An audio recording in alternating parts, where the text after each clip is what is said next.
અરવલ્લી જિલ્લાના ધનસુરાના વિશ્વ હિન્દુ પરિષદના યુવાનો દ્વારા જમ્મુ કાશ્મીરના પહલગામ ખાતે આતંકવાદી દ્વારા કરવામાં આવેલા અંધાધૂંધ ગોળીબારમાં દેશના 28 નિર્દોષ નાગરિકોના મોત નીપજ્યા છે।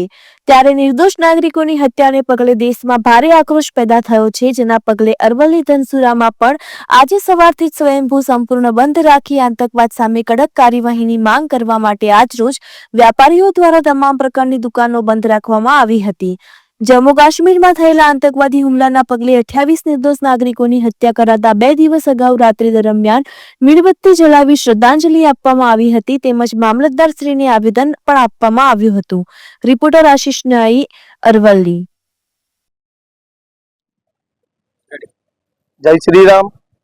જમ્મુ કાશ્મીરના પહેલગામમાં જે આપણા હિન્દુ પ્રવાસીઓ ઉપર નામ પૂછીને એમને ધર્મ પૂછીને જે હુમલો કરીને ગોળી મારીને હત્યા કરવામાં આવી, એ વિરુદ્ધમાં સમગ્ર દેશમાં ઘણા બધા કાર્યક્રમો સંગઠનો દ્વારા થઈ રહ્યા છે।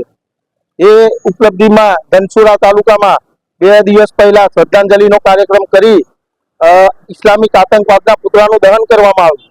તેના બાદ બીજા દિવસે મામલતદાર સાહેબને આવેદન પત્ર આપવામાં આવ્યું કે આના ઉપર કેન્દ્ર સરકાર કડકમાં કડક પગલાં લે।